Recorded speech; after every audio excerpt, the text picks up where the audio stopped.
Hello and finally welcome to race 8 of the Sim Cup season. I'm Michael Taylor, owner of the 19 and 26 cars, and I'm finally here to bring you the Gateway Classic, which I recorded last week, but I started school this week, so I've been kind of busy.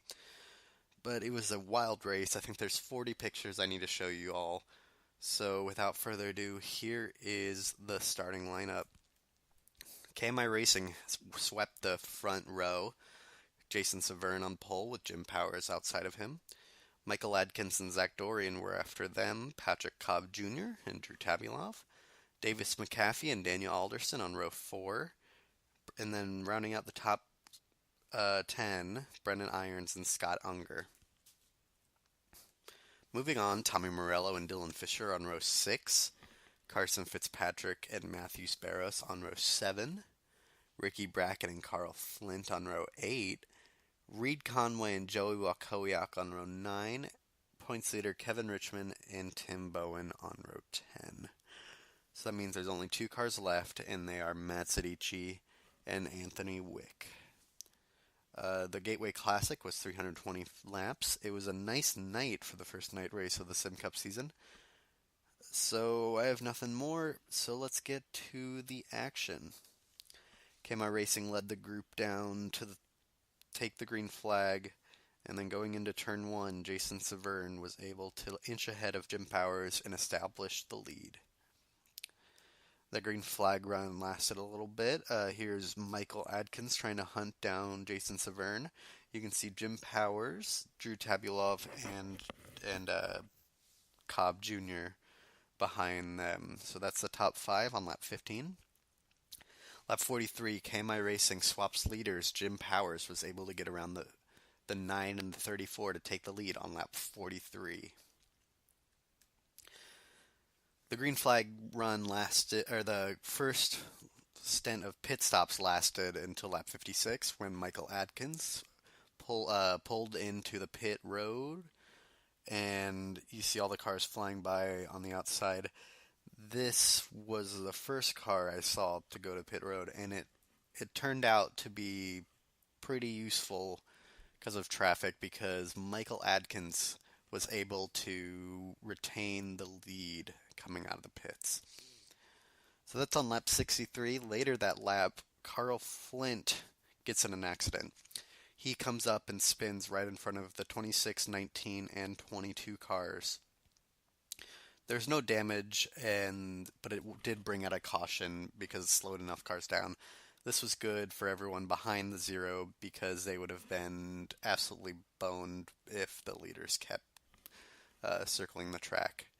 Also want to point out the 26 and 19's new paint scheme. You could have seen it on simcupseries.blogspot.com, but I don't know if you did, so worth checking out that site every once in a while. So that brought out a caution, 66. You can see the top 3 cars behind the pace car. Lap 68, Jim Powers, he took the lead from the 9 car, and he was trying to hunt down the 25 car of Joey Wakowiak, who restarted a lap down and was able to get his lap back. So that caution was timed very well for him. Lap 84, same thing happened to Ricky Brackett. He gets turned and spun and slid across the wall. No damage to him in the 53, so that brought out a caution, and it was almost identical to Carl Flint. Everyone came in pitted on this pit stop. Not sure why, but this was a good time to pit. I take it 20 or 30 laps after the last green flag stops. So 2 cautions in about 20 laps, and the field finally went back to green. Severn gets by with fresh tires, and he takes the lead from the 9 car. Lap 103, Cobb Jr., it's his turn to lead. He gets under Severn turn 1, just like Jim Powers did. And lap 106, we have the first retirement of the race. Tim Bowen blows an engine and has to retire. His year's not going very good, and this will not help. Lap 125, the 50 car, the 22 car, and 21 car all pit off of sequence and go 2 laps down. Those 3 cars, they did not pit under that caution, actually. They were up front and restarted up near the front, and then they finally pitted when it came to they didn't pit out of sequence, so this is when they would have pitted anyway. And yeah, so those 3 cars would be trying to fight an uphill battle. Lap 145, this is when all the cars came back in. KMI Racing, they were the first ones down on pit road, so they would try to do what Michael Atkins did last restart and pick up some positions. The lap on 154, Cobb has a huge lead on the 9 car, I think. He did pull away after he passed Severn, which, I mean, he had one of the best cars of the day. I do remember that. Yeah, you can see the big gap from first to second, and that's probably about 5 seconds, maybe. On lap 170, the 6 and the 4 car battling for second.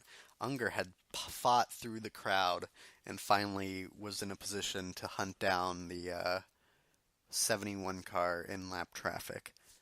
This lead was about 9 seconds. It was 9 seconds behind the 71 car, so I mean it was worth a try to make this race interesting. But on lap 189, the 71 car finally caught up to some lap cars, the 0 and 13 car specifically, and Unger and Tabulov began to close down and try to make up ground on the 71. The 13 car, who was dominant early, he had a suspension problem, I believe. Clutch problems, I wrote. So Powers is out, and that wasn't good because, I mean, KMI Racing started on the front row, and they weren't able to do much with it, especially with Powers now out of the race. Lap 197, Barrow spins into the wall. Heavy damage on the back. By the time I got back from taking the screenshot, it was under caution. So my roommate Brent and I figured that this was what brought out the caution. But no, we noticed something, and what it was the heavy damage on the 61 and 87 car. This is what brought out the caution on lap 201, 4 laps after Barrows hit the wall. The 87 spun up and then came down right in front of the 61. Both just totally obliterated their car. Yeah, you can see all the damage they have. I figured they were out of the race, but no, they both continued the race and were able to actually beat some drivers on the green, under green. So, I mean, that's pretty wild for how much damage they had. 203, you can see the cars lined up. Yeah, 53 took the lead after all of those pit stops and cautions.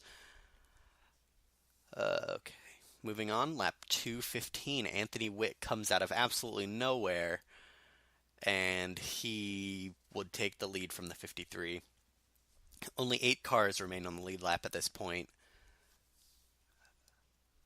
Lap 225, the 22 car out with an engine, blown engine. Same lap, the 25 car retired due to electrical. So 2 cars retired on the same lap. I only showed you one. Wakowiak wasn't 2 laps down because of pit strategy, so he ended up finishing above Fitzpatrick. Lap 252, Drew Tabulov is hunting Anthony Wick, but there's just tons of lap traffic between them. The 50 car seconds right there is between the two guys. That's about a second lead, so Tabulov was closing in fast, but Wick had the lap traffic to use as a pick. That was until lap 263 when Wick pits from the lead, and then he came out in the lead with 40 laps to go. You can see the 2 car hunting him down, and this battle lasted for a long time, and I was so worried. I wanted Wick to just hang on, but the 2 car was fucking flying, and I was just trying to remain confident, even though I knew that I'd need some luck here. And I did not get it. A couple laps later, the 0 car blows up, and he just blocks Wick enough for the 2 car to get around him. And that's all she wrote. The 2 car just set sail and just flew away with this race. Lap 307, Tabulov has a 4-second lead. Wick did close down a little bit, but Tabulov came down and won his second race of the season, which is awesome because he just has not been doing that great since his first win of the season. So that's it. Last screenshot I want to show you is the 61 and 87 car limping across the line. They looked absolutely stupid out there, but I thought it was funny enough to show all of you. So that's it. Here are the results. Tabulov wins by 2.5 seconds over Anthony Wick. Patrick Cobb Jr., he's 7.2 back. Reed Conway has a great run. He finishes 24 seconds back. Then Zadichi and Scott Unger, they are the only cars on the lead lap. Michael Adkins, he started good and he just fell off somewhere near the end. He was 1 lap down. Jason Severn 2, Ricky Brackett, Daniel Alderson, and Kevin Richmond all 2 laps down. Dylan Fisher also 2 laps down, so is Tommy Morello, then the 2 crippled cars of Zach Dorian and Brandon Irons.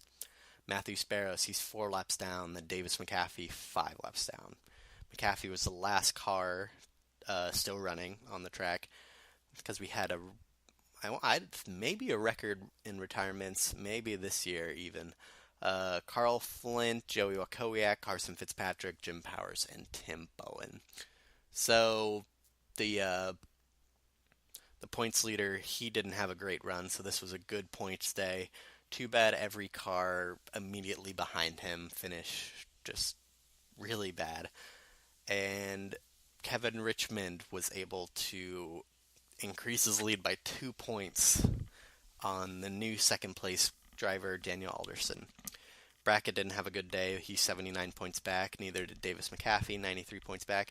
Anthony Wick, he went from 5th in points to 12th, back up to 5th.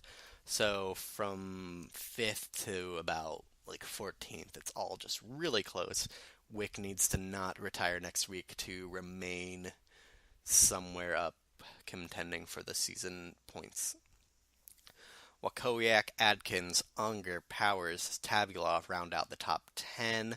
The point gap between those 5 cars is 14 points. That is 3 positions on the track. Flint rounds out this page in 11th. Zach Dorian, Jason Severn, Matthew Sparrows, Patrick Cobb Jr., Reed Conway is 203 points back. Last year's winner, Matt Zadichi, he's 210 points back. Carson Fitzpatrick, Irons, Morello, Tim Bowen, and Dylan Fisher. So that's the point standings. Last page I want to show you is the team standings. Dumas Racing, they still have a pretty big lead on everyone. North Star, they moved up. Burmy Brothers, they're a rookie team and just absolutely killing it this year. Big stuff, KMI Racing, who could have had a better day. Revolution, Fletcher, Creechin Racing, Team Harden, 200 points back. Irish Lads and Taylor Motorsports rounding up the rear. So yeah, that's it from Gateway. Where to find us at mock_sports on Twitter. Facebook is Mock Sports, and you can subscribe to this YouTube channel. simcupseries.blogspot.com. That is where you can find pretty much anything about SimCup, including a vote on which track should host our All-Star event at the end of the year.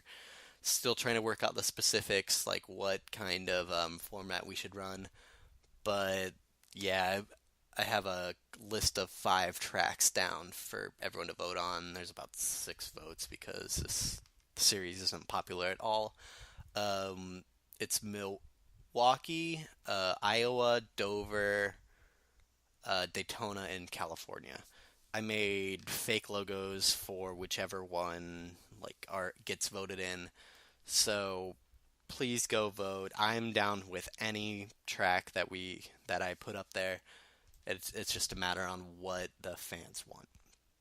Also want to shout out to Sam Jackson. He emailed me about SimCup and what kind of or he emailed me originally for my Sprint Cup Series mod that I made myself using the same program that I made all these cars with, and talked to him a little bit. He runs a YouTube channel, which is 24 the Jackson 58.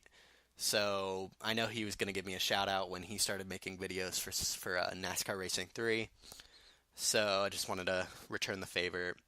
And yeah, that's it from me. Texas is next, and that will mark the halfway point in this season.